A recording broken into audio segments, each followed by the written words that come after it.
السلام علیکم۔ آج جو ہم سنیں گے وہ صورت جن کی فضیلت کے بارے میں سنیں گے کہ اللہ نے صورت جن کو کیوں نازل کیا ہے۔ چلیے سنتے ہیں۔ یہ وہ زمانہ تھا جب کعبہ بتوں سے بھرا ہوا تھا، ہر طرف شرک کا اندھیرا تھا۔ اے دنیا کے خدا، ہمارے نذرانے قبول کرو، آپ ہی ہمارے خدا ہیں۔ مکہ کے سردار ابو جہل اور ابو لہب اور قریش کے بڑے لوگ اپنی ضد اور تکبر میں ڈوبے ہوئے تھے۔ محمد صلی اللہ علیہ وآلہ وسلم نے جب توحید کی بات کی تو یہ سردار چیخ اٹھے، کہنے لگے، محمد کہتا ہے کہ وہ اللہ کا رسول ہے، ہم اس کی کوئی بات نہیں مانتے۔ وہ ہمارے بتوں کی توہین کرتا ہے، کہتا ہے یہ سب بیکار ہیں۔ انسان ضد میں تھا، سردار انام میں، اور مکہ کا معاشرہ گمراہی میں ڈوبا ہوا تھا۔ لیکن ان سب کے درمیان ایک اور مخلوق تھی جو نہ قریش کے ضد میں تھی نہ سرداروں کی انا میں، وہ صرف سچ کی تلاش میں تھی۔ وہ تھی جنات کی جماعت۔ جب قرآن کی آواز گونجی تو وہیں سے ان کی تلاش ختم ہوئی اور ہدایت کا دروازہ کھل گیا۔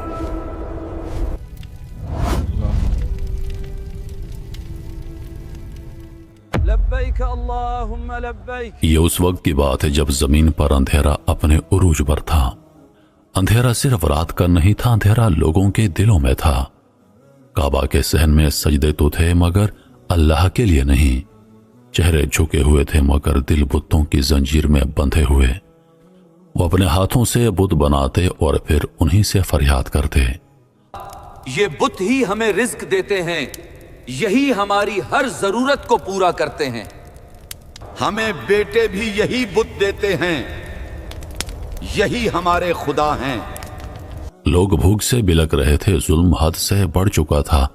عورتیں اپنے بچوں کو بھوک سے روتا دیکھ کر آنکھیں بند کر لیتی اور مرد اپنے بے اختیار خداؤں سے چیخ چیخ کر کہتے، رحم کرو اے خدائے منات، ہم پر رحم کرو۔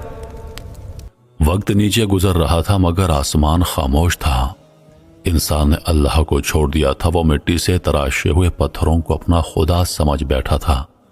کسی کے سامنے سونے کی زنجیر رکھی جاتی، کسی کے سامنے آٹے کا تھیلا، کسی کے سامنے دودھ کی مشک، اور کوئی بت کے چرنوں میں سوچے سمجھے بغیر اپنی بیٹی قربان کر دیتا، محض اس امید پر کہ شاید یہ خوش ہو جائے۔ اے دنیا کے خدا، ہمارے نذرانے قبول کرو، آپ ہی ہمارے خدا ہیں۔ کیا انسان اتنی پستی تک گر سکتا ہے؟ دنیا کے سب سے مقدس گھر کے آس پاس سب سے گندی عبادتیں ہونے لگیں۔ افراد کی تذلیل، غریبوں کی خرید و فروخت اور سب سے بڑا شرک۔ انسان نے انسان کو اپنا خدا بنا لیا تھا۔ جب ظلم حد سے بڑھ جاتا ہے تو اللہ کا نظام حرکت میں آتا ہے۔ ایک دن اسی سرزمین مکہ میں روشنی اتری، آسمانوں سے ایک آواز لگی، اقرا۔ زمین لرز اٹھی، فرشتے حیران اور آسمان پر روشنی کے پردے کھل گئے۔ محمد عربی صلی اللہ علیہ وآلہ وسلم کو نبوت عطا ہوئی۔ روشنی کا پہلا قطرہ تاریکی میں گر چکا تھا۔ رسول اللہ نے آواز بلند کی، ایک ایسی آواز جس نے پتھر دل قریش کو دہلا دیا، لا الہ الا اللہ کہو، نجات پالو۔ مگر لوگ چیخ اٹھے، ہمارے بتوں کو برا کہا، ہماری روایتوں کو چیلنج کیا، ہمارا نظام تلوار سے بھی مضبوط ہے۔ ان کی آنکھوں میں سوال نہیں تھا، صرف تکبر تھا۔ یہ کیسا نوجوان ہے جو ہمارے خداؤں کے سامنے سوال اٹھا رہا ہے؟ کیا تو نہیں جانتا یہ ہمارے محافظ ہیں؟ ایک رات مکہ کی تنگ گلیوں سے نکل کر اللہ کے رسول اور چند صحابہ مکہ سے باہر سفر پر نکلے۔ مقصد تھا قبیلہ عکاظ تک پہنچنا۔ رات ٹھنڈی تھی، ہوا میں عجیب سی خاموشی تھی۔ دنیا سو رہی تھی لیکن تقدیر بیدار ہو چکی تھی۔ ایک صحابی، یا رسول اللہ، کیا آپ دیکھ رہے ہیں؟ چاند آج کچھ زیادہ روشن ہے۔ چاند تو خود رسول اللہ کے چہرے سے روشنی لے رہا ہے۔ چاندنی ریت پر پھیل رہی تھی اور ریت پر چلنے والوں کے قدم تاریخ لکھ رہے تھے۔ انہیں معلوم نہ تھا کہ اس رات انہیں کون سن رہا ہے۔ یا حدیر الجن ادکم